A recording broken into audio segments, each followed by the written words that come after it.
Assalamualaikum warahmatullahi wabarakatuh. Innal hamdalillah nahmaduhu wa nasta'inuhu wa nastaghfiruh wa na'udzu billahi min shururi anfusina wa min sayyiati a'malina. May yahdihillahu fala mudilla lahu wa may yudlil fala hadiya lahu. أشهد أن لا إله إلا الله وحده لا شريك له وأشهد أن محمدا عبده ورسوله يا أيها الذين آمنوا اتقوا الله حق تقاته ولا تموتن إلا وأنتم مسلمون يا أيها الناس اتقوا ربكم الذي خلقكم من نفس واحدة وخلق منها زوجها وبث منهما رجالا كثيرا ونساء واتقوا الله الذي تساءلون به والأرحام إن الله كان عليكم رقيبا يا أيها الذين آمنوا اتقوا الله وقولوا قولا سديدا يصلح لكم أعمالكم ويغفر لكم ذنوبكم ومن يطع الله ورسوله فقد فاز فوزا عظيما أما بعد فإن أصدق الحديث كتاب الله وخير الهدي هدي محمد صلى الله عليه وسلم وشر الأمور محدثاتها وكل محدثة بدعة وكل بدعة ضلالة وكل ضلالة في النار. أيها الإخوة بارك الله فيكم wa ayyatuhal akhawat barakallahu fikunna.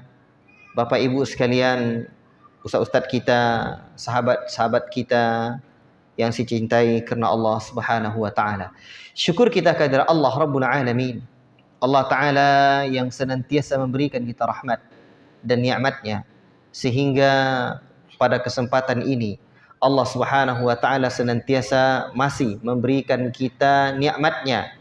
May yahdihillahu fala mudhillalah wa may yudlil fala hadiyalah. Kita mesti ingat senantiasa, barang siapa yang diberikan petunjuk oleh Allah Subhanahu wa taala, maka tidak akan ada yang bisa menyesatkannya. Sebaliknya, siapapun yang disesatkan Allah taala, may yudlil fala mudhill wa may yudlil fala hadiyalah. Dan barang siapa yang disesatkan Allah, tidak akan ada yang bisa memberikannya petunjuk. La ilaha illallah. Untuk itu dalam salat senantiasa Allah taala mengajarkan kita membaca doa ihdinas siratal mustaqim siratal ladzina an'amta 'alaihim ghairil maghdubi 'alaihim waladdallin.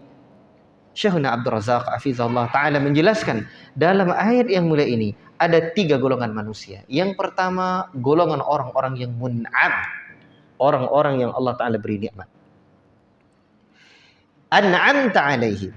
Yang kedua adalah orang-orang yang maghdubi 'alaihim, orang-orang yang dimurkai oleh Allah. Yang ketiga adalah golongan orang-orang ad-dallun, yakni waladdallin, orang-orang yang tersesat. Siapakah orang-orang yang Allah taala beri nikmat? Mereka adalah para sahabat dan orang-orang yang mengikuti mereka dengan baik. Siapakah orang-orang yang dimurkai oleh Allah taala? Orang-orang Yahudi. Siapakah orang-orang yang tersesat? Mereka adalah orang-orang Nasara. Tapi kata beliau hafizallah taala, ada di kalangan umat ini orang-orang yang menyerupai orang-orang Yahudi. Siapa mereka? Orang-orang yang tahu kebenaran tapi tidak mengikuti kebenaran itu. La ilaha illallah. Dan yang kedua adalah orang-orang ad-dallun. Atau yang ketiga adalah orang-orang yang tersesat. Siapakah mereka? Yang seperti orang-orang Nasara di kalangan umat ini, yang beramal tanpa landasan ilmu. La ilaha illallah. Mereka adalah orang-orang yang tersesat. La ilaha illallah. Untuk itulah Al-Hafidh Ibnu Katsir rahimahullahu taala ketika menjelaskan makna ad-dallu dan al-ghawi, atau berasal dari kata ghayyun, yakni ghawa yawi ghayyu. Orang Allah taala menyebutkan di dalam surah An-Najm misalkan, ketika menyebutkan tentang Nabi sallallahu alaihi wasallam, ma dhalla sahibukum wa ma ghawa. tidaklah tersesat, tidaklah sahabatmu itu, yakni Nabi Muhammad sahibukum di sini adalah Nabi Muhammad sallallahu alaihi wasallam, orang yang sesat. Ma dhalla sahibukum, tidak pula ghawa, orang yang tergelincir atau keliru. Beliau menjelaskan bahawa makna dhallu atau orang yang tersesat di sini adalah orang yang terjatuh dalam orang yang jahil, al-jahilu alladhi yasluku an ghairi tariqin bi ghairi ilmin. Orang yang menempuh jalan yang sesat tanpa landasan ilmu. Dia tidak ada ilmunya, tidak tahu dia bahwa itu adalah sesat. Itu adalah orang yang tersesat. Dhallu. Baik. Adapun orang-orang yang al-ghawi, yang keliru, mereka adalah huwal alimu bil haqqil adilu anhu qasdan ila ghairihi. Orang yang tersesat, yang disebut dengan al-ghawi di sini, orang yang keliru, adalah orang yang mengetahui kebenaran tetapi sengaja menjauhi kebenaran itu. La ilaha illallah. Maka jalan yang selamat adalah orang yang mengetahui kebenaran dan mereka mengamalkannya. Itulah orang-orang yang mun'am, seperti yang telah ditempuh oleh para sahabat Nabi, murid-murid Rasulullah sallallahu alaihi wasallam. Baik. Untuk itulah pada malam yang dirahmati oleh Allah Rabbuna Jalla fi'ula ini, kita lanjutkan pelajaran kita dari kitab Usulus Sunnah karya Al-Imam Ahmad rahimahullahu taala. Kita pas pada tema di kitab itu poin yang ke-10 ya. Betul? Ya, dua kitab leh. Hilang je nama kitab tu. Baik. Yang poin yang ke-10 disebutkan oleh Al-Imam Ahmad bin Hanbal. Wala tudrabu lahal amsal, atau wala tudribu lahal amsalu wala tudriku bil uquli walal ahwa innama huwal ittiba' wa tarkul hawa. So itunya dah. Ni ngaji kitab Arab, kitab Kunyang bahasa dulu. Ni Kunyang kitab noa. So diturinya ngaji nah. Tapi kalau kitab Matan ni uraiannya deh sepanjang tali bawa. Tu pendek pun dah. Bawa kalau tali lu ndak apik apa-apa je leh. Para ulama menjelaskan kalimat demi kalimat, bahkan kata demi kata dari kalam mereka ini, kalam orang-orang terdahulu luar biasa. Ternyata setiap kalimat mereka itu, setiap kata mereka itu butuh uraian yang panjang karena ilmu mereka berkah. Ajib. Sehingga ilmu salaf itu luar biasa. Sedikit tapi banyak berkah, banyak bisa disyarah.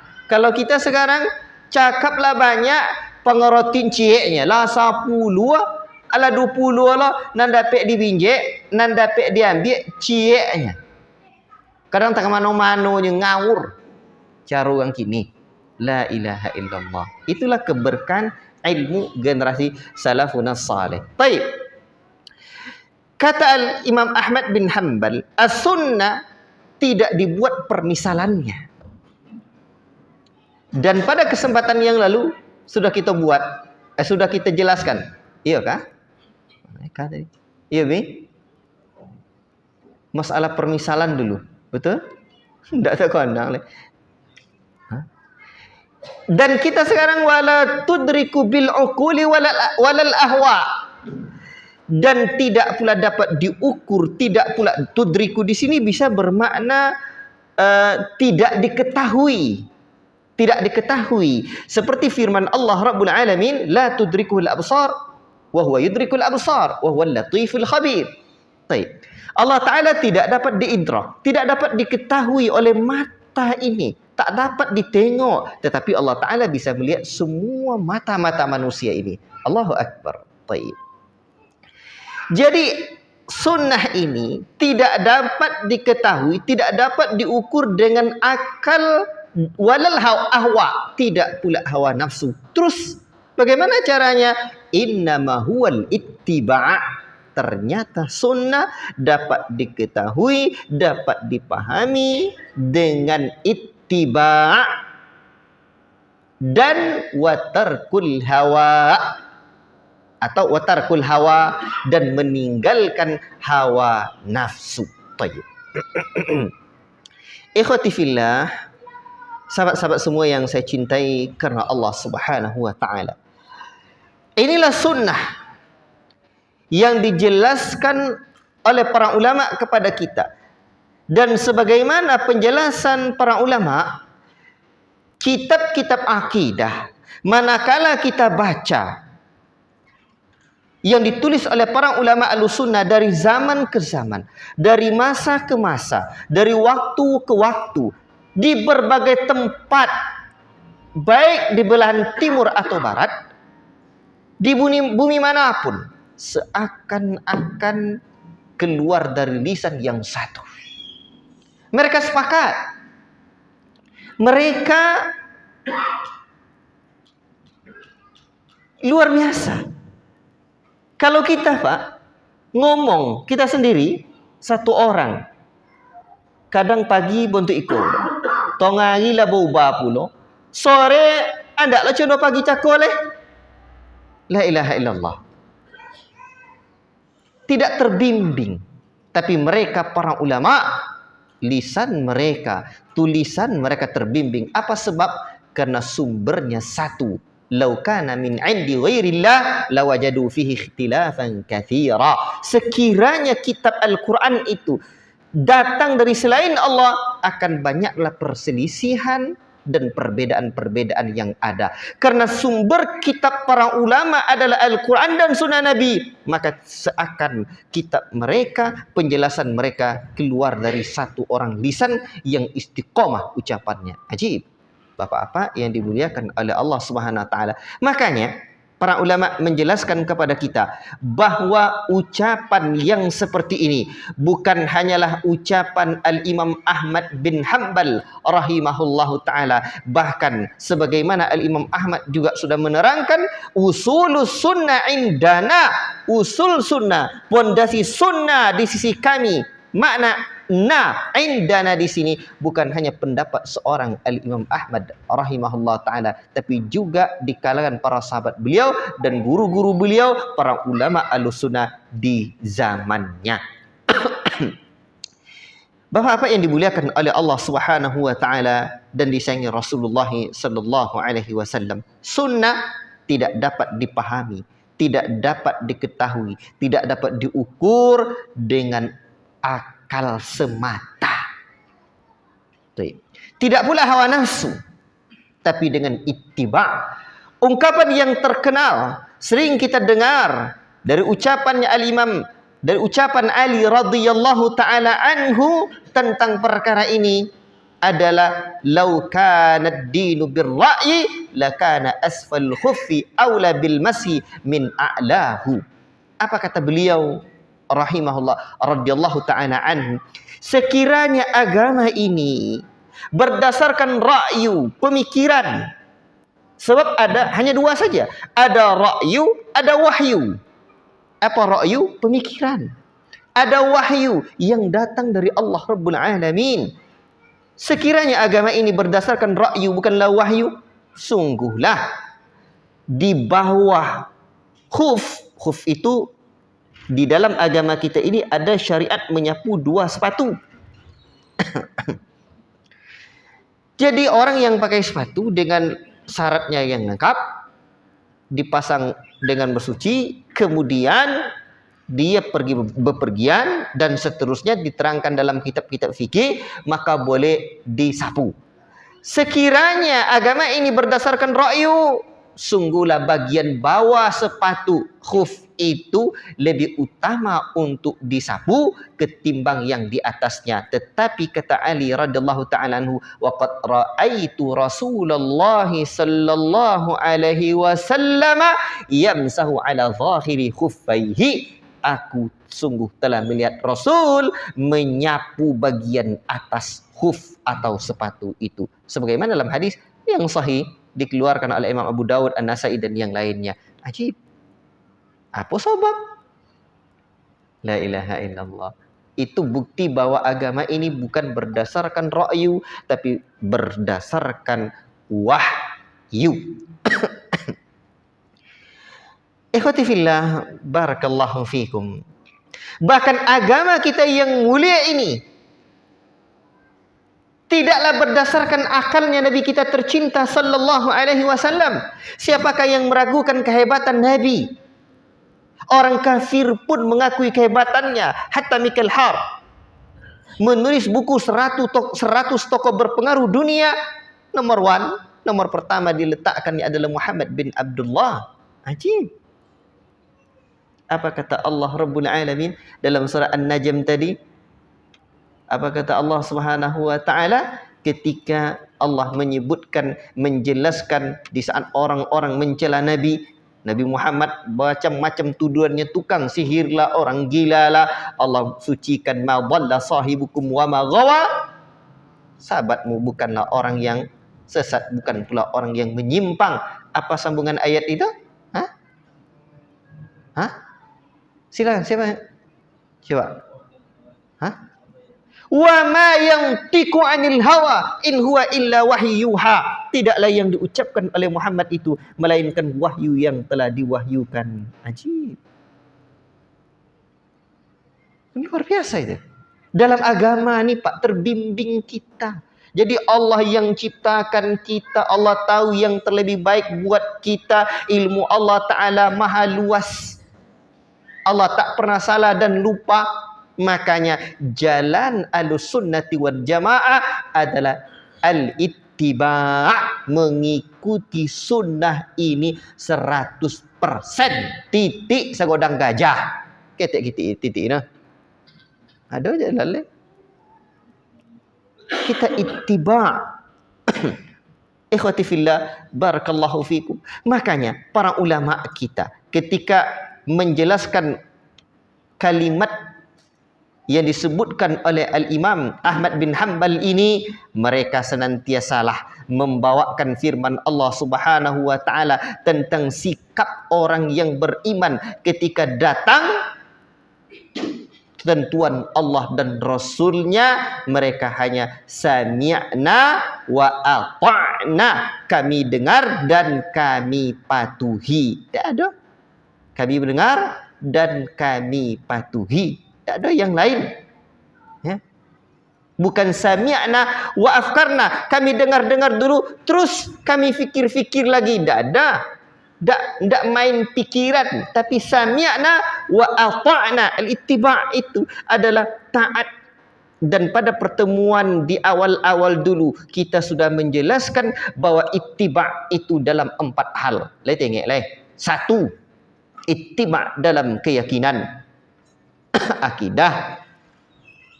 Yang kedua, ittiba' dalam perkataan. Yang ketiga apa? Ittiba' dalam perbuatan. Yang kompak. Itulah itu kau nak kaji nama. Ittiba' dalam perkara yang ditinggalkan Nabi sallallahu alaihi wasallam. Allahu Akbar. Itulah jalan Ahlussunnati wal Jamaah. Dan para ulama akan membawakan ayat-ayat yang berkaitan dengan hal ini. Ya. Tayyib. Ikhwati fillah, barakallahu fikum, sahabat-sahabat semua yang saya cintai karena Allah Subhanahu wa taala.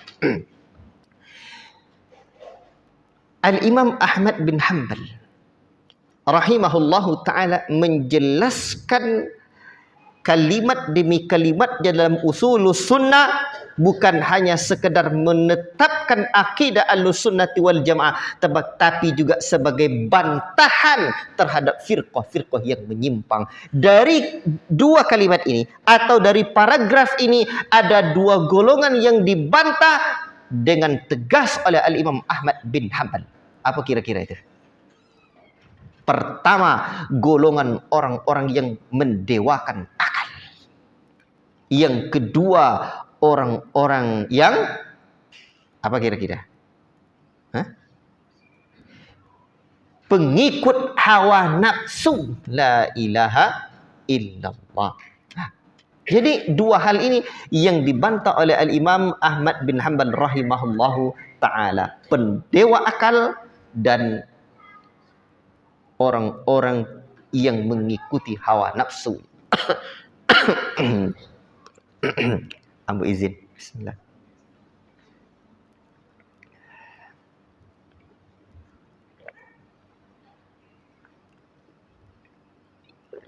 Kau ndak lo dia awi tu. Agak apa kita? Perlu oli. Baik. Ikhwati fillah, barakallahu fikum.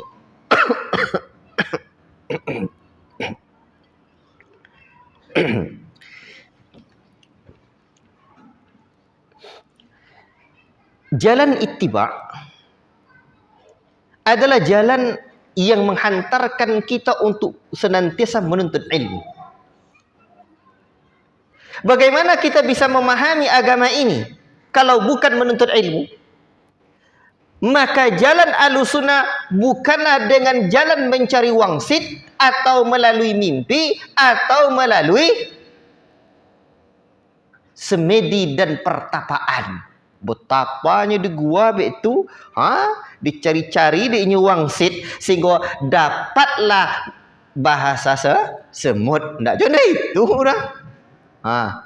Jalannya man yuridillahu bihi khaira yufaqihu fiddin. Barang siapa yang dikehendaki oleh Allah Ta'ala baik, maka Allah Ta'ala akan pahamkan ia dengan agama ini. Ada sebuah hadis yang dhaif, yang tapi sanadnya dhaif, namun para ulama menyebutkan sebaliknya, barang siapa yang dikehendaki oleh Allah Ta'ala tidak baik, maka orang itu tidak Allah Ta'ala beri kepahaman dalam agama ini.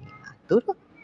Dan yang dibawa Nabi itu agama, bukan urusan dunia. Jadi yang dibawa Nabi itu agama.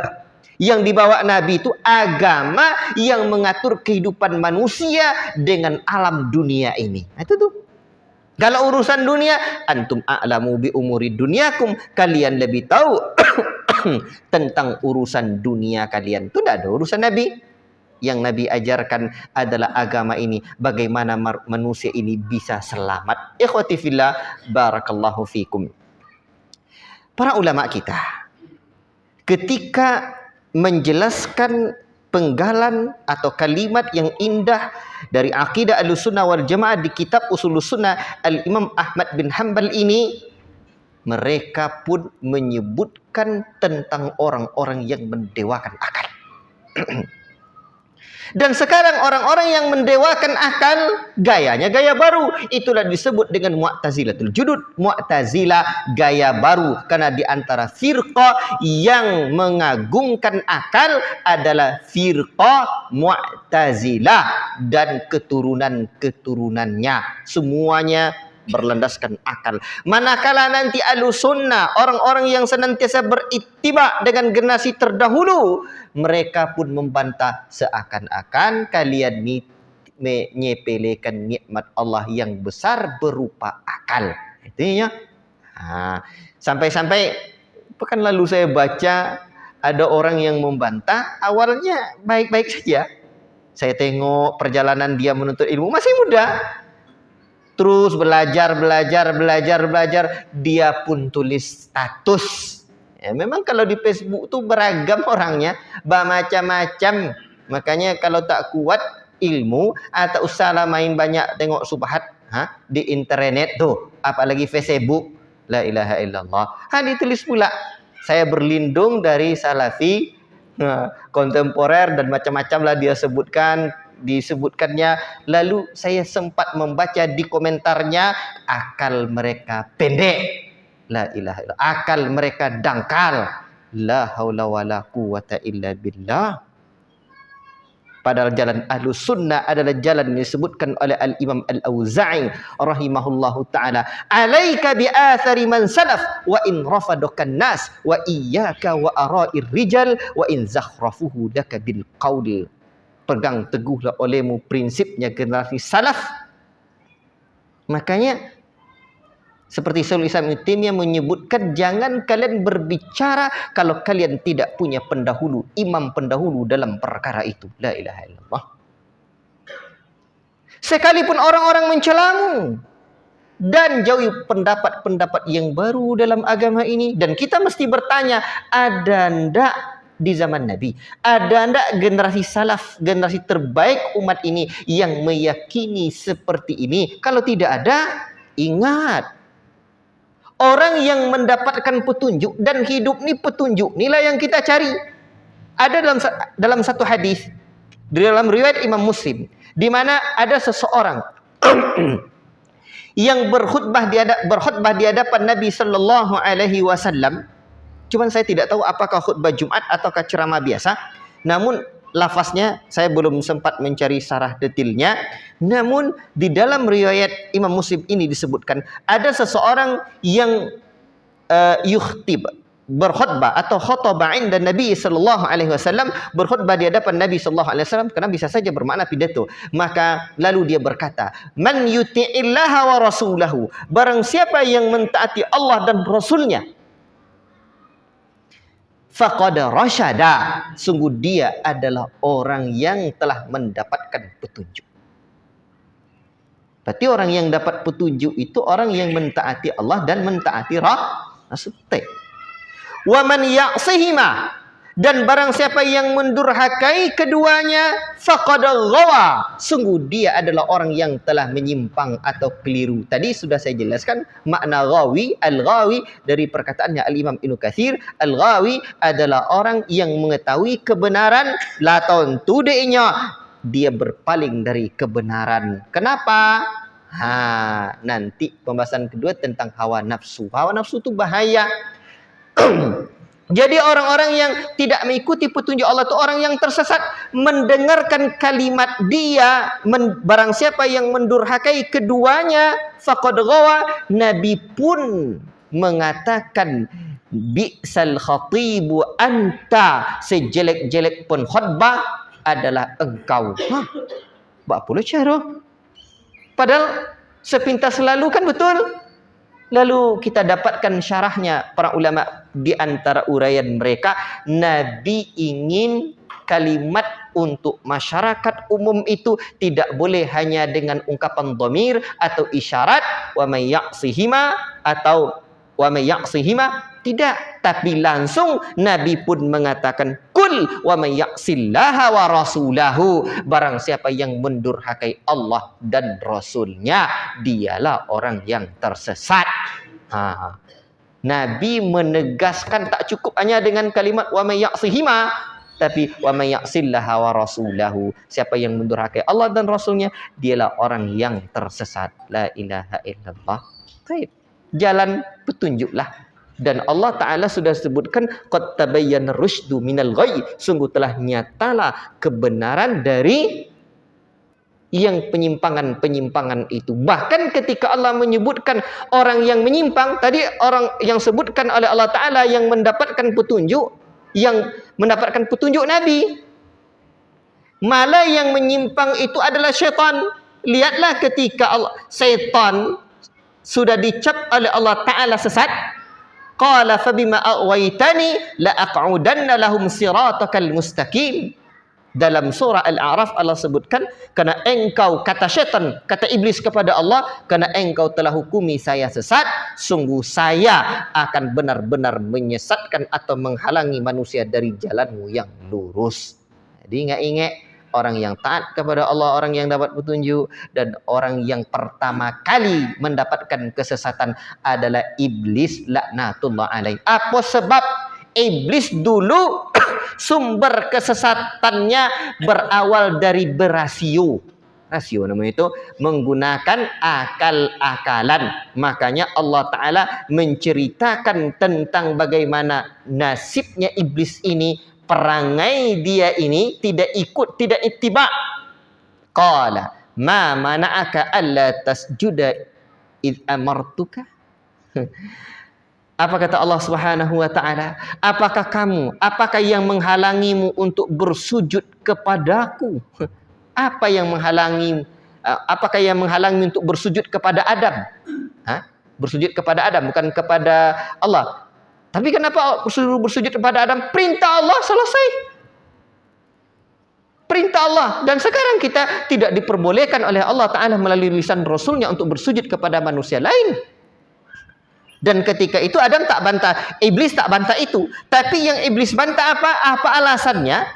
Alasannya bukan, oh masa kamu suruh saya sujud pada Adam manusia, bukan sujud kepada Adamnya itu, tapi alasannya nih, qala ana khairum minhu, saya lebih elok, lebih baik dari dia. Apa alasannya? Khalaqtani min nar, engkau ciptakan aku dari api, wa khalaqtahu min tin, dan engkau ciptakan dia cuma dari tanah. Berarti menggunakan rasio, akal-akalan tuh tidak bisa. Akhirnya dia menjadi makhluk yang tersesat. Padahal dia dari golongan jin yang taat kepada Allah Rabbul Alamin.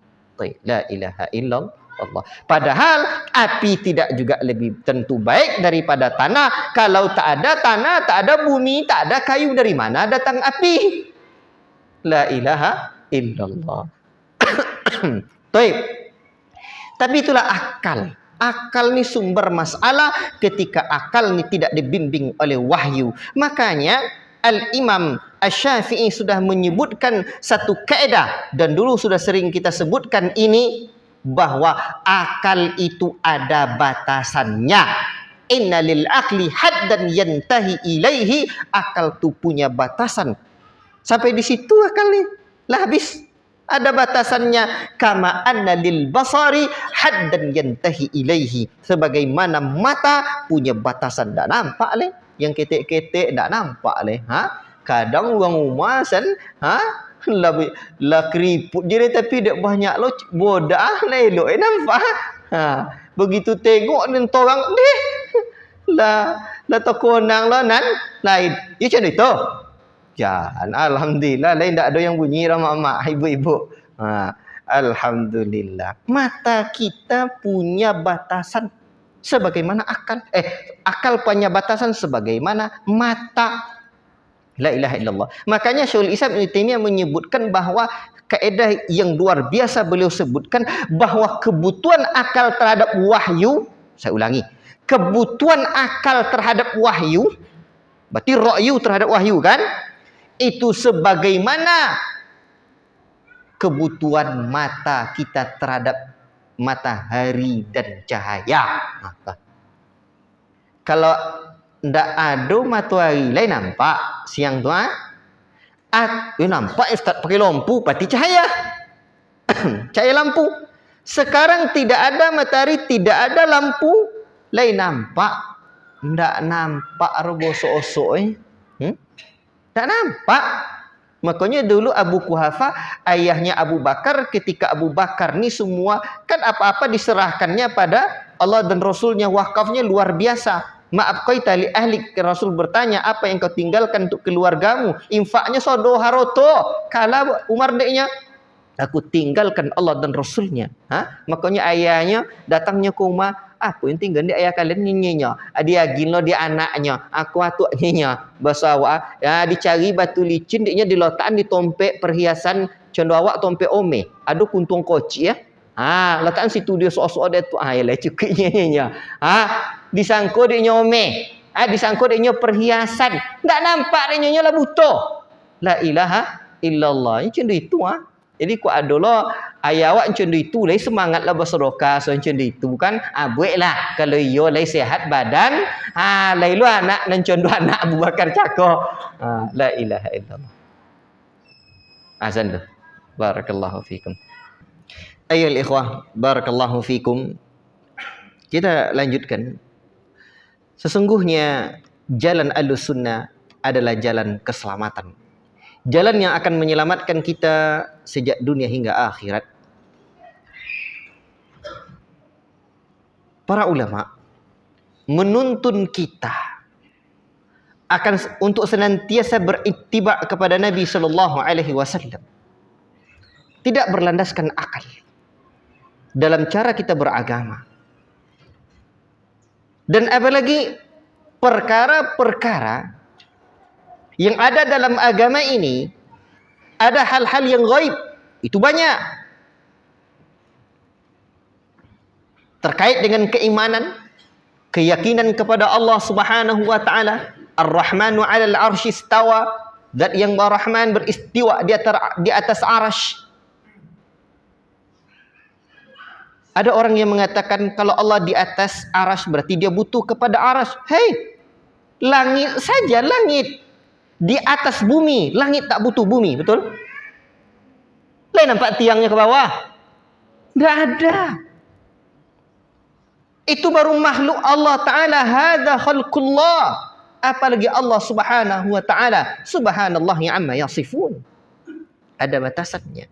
Makanya sering kita ulang-ulang bahwa akal kita terbatas. Akal ini hanya dapatkan ilmu melalui 3 hal saja. Atau sumber yang pertama pernah melihatnya langsung. Nampak adanya. Oh itu dia, kuah yakinnya. Dan Allah tidak bisa kita lihat. Yang kedua, ada benda yang seperti itu. Ada contoh itu. Oh itu dia, kuah. Allah Ta'ala tidak ada yang serupa dengannya. Laisa kamitslihi syai'un. Kalau dalil Allah tak pernah lihat tadi, dah kita sebutkan tadi. Ya. Dan kalau tidak pernah dilihat, tidak pernah pula ada contoh seperti itu. Hanya ada satu sumber ilmu lagi bagi akal. Apa itu? Datang dari sumber yang valid, sumber yang sahih. Itulah menjadi keyakinan bagi kita. Dan sumber yang sahih itu adalah dari Nabi sallallahu alaihi wasallam. Ikhwati fillah, barakallahu fikum. Makanya ketika ada dalil yang tidak masuk akal, jangan salahkan dalil. Salahkanlah akal kita yang masih kecil, tidak muat oleh dalil yang begitu besar. Tapi para ulama menjelaskan, kalau ada dalil yang seakan tidak masuk akal, itu ada 2 kemungkinan. 1, ada salah dari dalil yang terlihat itu. Yang kedua, ada salah pada akal kita sendiri. Apa maksudnya yang pertama? Ketika ada dalil kita lihat aneh dan ngawur terlihat, boleh jadi dia bukan hadis yang sahih. Apa contohnya? Banyak hadis-hadis yang palsu. Sehingganya Al-Imam Ibnul Jauzi rahimahullah ta'ala menuliskan dalam kitabnya tentang apa? Tentang hadis-hadis palsu. Al-Mawdu'at. Hadis-hadis palsu.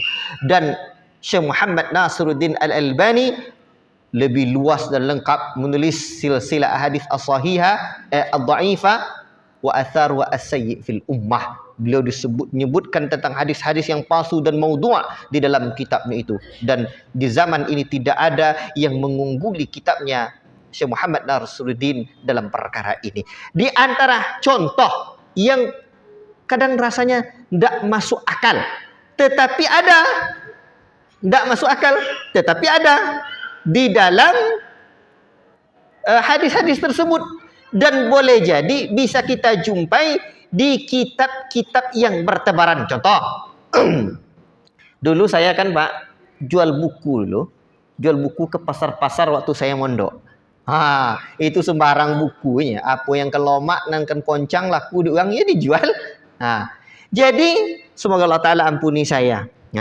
Makanya saya berkepentingan menyampaikan yang seperti ini. Tidak ada cara tobat lain selain disampaikan lagi yang keliru-keliru pernah diyakini. Contoh, banyak hadis-hadis itu Pak. Contoh, ada orang kampung kita yang lebih mengutamakan ayam kadang. Contoh, mungkin ayam hitam, kepala hitam. Apa nama bahasa apa sosika? Biar ya. Apa je lah nama apa Indonesia. Dan ada pula yang warna-warna lain. Dan di antara hadis tapi warna putih ya. Jadilah dulu manit takhadha dikan abyad, barang siapa yang punya memelihara ayam putih.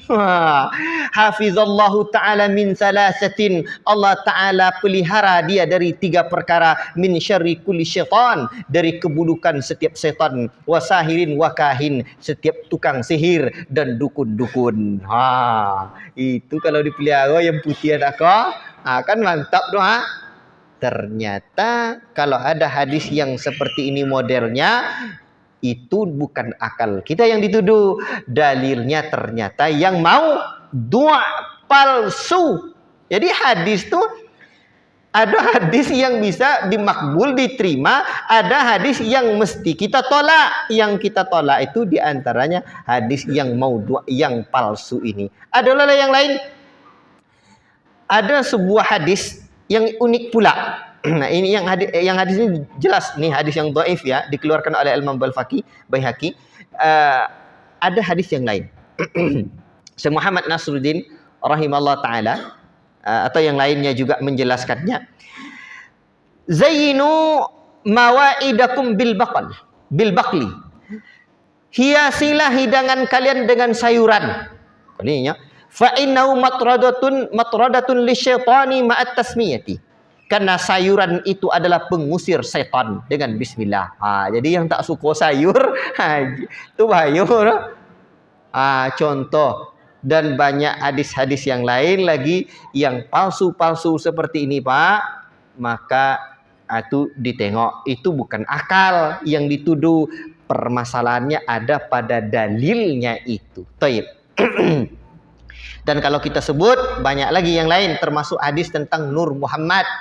Ya, dan kadang orang berkepentingan membuat hadis-hadis palsu. Karena mungkin penjual ayam putih, atau ndak jual daging, ndak jual sayur kok jo. Kan bahaya. Makanya ini bahaya. Dan Islam kembali kepada akal, bukan tidak memuliakan akal. Apa buktinya? Islam sangat memuliakan akal, Pak. Coba lihat. Pertama, Islam telah menjadikan akal sebagai salah satu dari 5 pokok yang perlu dijaga.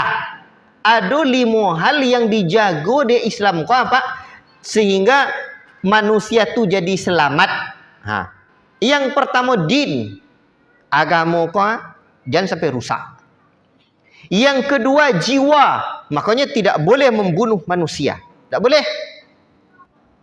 Yang ketiga keturunan, jangan merusak keturunan. Yang keempat harta, jangan merusak harta orang. Yang kelima akal. Semua syariat Islam nanti berporos penjagaan terhadap 5 hal ini. Sebab inilah sumber keutuhan hidup manusia. Akal dijaga Islam. Minum mabuk tak boleh. Walaupun ketek tak boleh. Bahkan Pak, di dalam syariat agama kita ini, kalau ada orang yang berbuat kesalahan, membuat tindak kriminal, hilang akal orang lain dibuatnya. Hilang akal orang tu kali. Artinya apa namanya? Hilang akal tu apa bahasa kesehatan? Ya usah akal lah kali. Stresnya kan? Tak lo stres apa namanya? Hilang akal. Tak ada akalnya. Apa? Sapunya kira. Lupa ingatan dan yang lain-lain, pokoknya hilang akalnya. Maka orang yang seperti itu dengan sengaja dia melakukan atau ada ketentuan-ketentuan yang disebutkan oleh para ulama dalam kitab fikih, maka dia dikenakan denda penuh namanya. Itu denda kamilah, denda penuh. Sebab kalau hilang jari satu ada pula ketentuannya, hilang tangan satu ada pula ketentuannya, dan seterusnya. Tapi kalau hilang akal itu didenda penuh, dendanya 100 ekor unta. Bayangan tuh. Jadi jangan sembarangnya. Jadi itu artinya Islam menjaga akal manusia. Itu bukti yang pertama. Yang kedua, kita buktikan lagi. Islam tidak mewajibkan pembebanan syariat ini kepada orang yang tidak berakal. Tunggunya berakal dulu. Ajib. Bukti yang lain. Islam ini Pak, sesungguhnya memuji orang-orang yang berakal. Tengok ulil albab. Tengok lagi ulil nuha. Dan banyak sanjungan afala ta'qilun, apakah kalian tidak memikirkannya, tidak merenungkannya. Akal itu dipuji oleh Allah SWT, orang-orang yang menggunakan akalnya untuk memikirkan agama ini. Makanya Islam bukan menyepelekan akal, tapi akal itu hanya didudukkan pada posisinya yang tepat. Dan akal itu dua saja kedudukannya, tempatnya, posisinya. Satu untuk memahami dalil, yang kedua untuk merenungi hikmah pensyariatan agama ini. Dua itu aja. Bukan mengakal-ngakali syariat, untuk merenungi hikmahnya. Apa sih hikmahnya? Nanti kalau syariatnya seperti ini, oh ternyata ini. Ada hadis misalkan, ada Nabi SAW menyebutkan idza waqa'adz dzubabu fi ina'i ahadikum, apabila nanti masuk zubab, lalat ke bejana salah seorang kalian, maka jangan langsung kalian buang, tapi hendaklah kalian celupkan dulu. Apa sebab? Nabi SAW pun menyebutkan alasannya. Fa inna fi ahadi janahaihi syifaan, karena salah satu sayapnya ada obat, wa fil akhar daan, dan dalam satu sayapnya lagi ada penyakit. Jadi jangan langsung sumaliyatrah, jangan buang langsung ke Nabi, celupkan lagi. Ondek lale mak pak masuk dalam gole, diambil balik, dicopun. Makanya syariat, disinilah fungsi akal pak. Pertama memahami dalil, yang kedua menggali hikmahnya. Dan ternyata orang-orang yang berakal cerdas lagi sehat mendapatkan hikmahnya seiring dengan kecanggihan sains dan teknologi dalam dunia medis. Telah ditemukan bahwa ternyata betul di sayap lalat itu ada penyakit, yang satu sayap satu, yang satu lagi ada obatnya. Ajib. Itulah fungsi akal pak. Tetapi ingat, kan dua tadi fungsi akal. Satu untuk memahami syariat, memahami dalil, ya belajar agama awak. Yang kedua apa?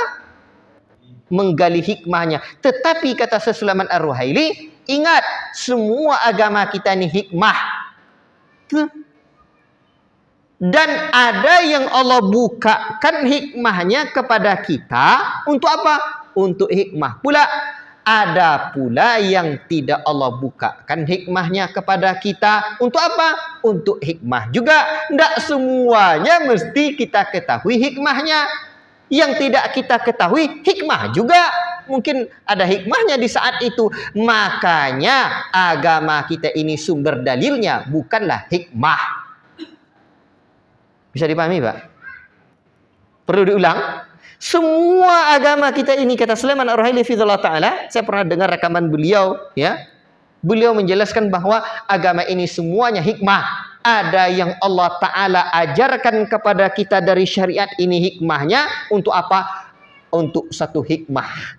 Namun ada yang tidak Allah tunjukkan hikmahnya kepada kita untuk apa? Untuk satu hikmah juga. Makanya semua agama kita ini hikmah, dan kita tidak boleh berdalil dengan hikmah. Tak saya ketahui, tak tahu tu dia hikmahnya tu tak diamalkan, bukan dalil untuk agama kita. Bisa dipahami maksud saya? Taib. Selesai dah untuk penjelasan tentang akal ini. Baik. Maka kita tidak ada jalan lain selain kita tunduk kepada syariat Allah Subhanahu wa taala. Dan ingat, yang kedua. Gus Santo ya. Kita selesaikan dulu paragraf ini. Dan Al-Imam Ahmad bin Hanbal rahimahullahu taala kan melanjutkan tidak dengan akal, dan yang kedua innama huwal ittiba wa tarkul hawa. Hanya saja agama kita ini dengan ittiba, mengikuti syariat ini dengan belajar. Tidak bisa tidak belajar. Ya belajar. Setelah itu ya belajar balik. Dan meninggalkan hawa. Hawa ni sumber masalah. Bahkan secara tegas Allah menyebutkan tentang nafsu. Inna nafsa la'amratum bisu. Sesungguhnya hawa nafsu itu menyeru untuk selalu berbuat keburukan. La ilaha illallah. Bahkan Pak ingat, ketika manusia ini tidak menerapkan syariat Allah, ingat 3 hal. 1, ilmu manusia ini terbatas. Dipakai itu yang dibuat oleh manusia untuk mengatur hidup kita, ditinggalkan ilmu Allah Ta'ala yang maha luas. Kelirulah kita. Yang kedua, manusia ini pelupa, tempatnya lupa dan khilaf. Dipakai yang dibuat manusia ni dikarang-karang oleh kita, syariat yang tidak diajarkan Nabi, ditinggalkan syariat dari Allah yang tak pernah lupa dan tak pernah salah. Keliru kita. Yang ketiga, ingat ketika manusia ni jauh-jauh dari Allah, syaitan yang menguasai dirinya. Ingat dong. La ilaha illallah. Untuk itu, hawa nafsu sumber malapetaka. Bahkan dari penyimpangan-penyimpangan yang terjadi, dapat kita ketahui bahwa betapa banyak orang-orang yang menjadi golongan sesat. Bahkan saya juga pernah mendengarkan keterangan Sulaiman Ar-Ruhaili, orang Khawarij dan orang-orang lain, mereka jadi sesat berawal fitnah syubhat itu berawal dari fitnah syahwat. Ya, fitnah syubhat itu berawal dari fitnah syahwat. Contoh-contoh, tak usahlah orang Khawarij, tapi bagian dari orang Khawarij juga. Ada orang kelompok-kelompok sekarang Pak, mereka membolehkan nikah sesama jamaahnya lelaki dan perempuan tanpa wali yang sah dari ayah kandungnya sendiri atau walinya yang sah. Siapa yang menikahkan? Murabbinya, musyrifnya, ustadznya. Apa sebab? Hawa nafsu. Ya loh, mak. Tak perlu tentu di ayar. Tengok orang Syiah. Makanya mereka mudah dalam pemikiran syubhat dan kesesatan itu. Hawa nafsu. La ilaha illallah.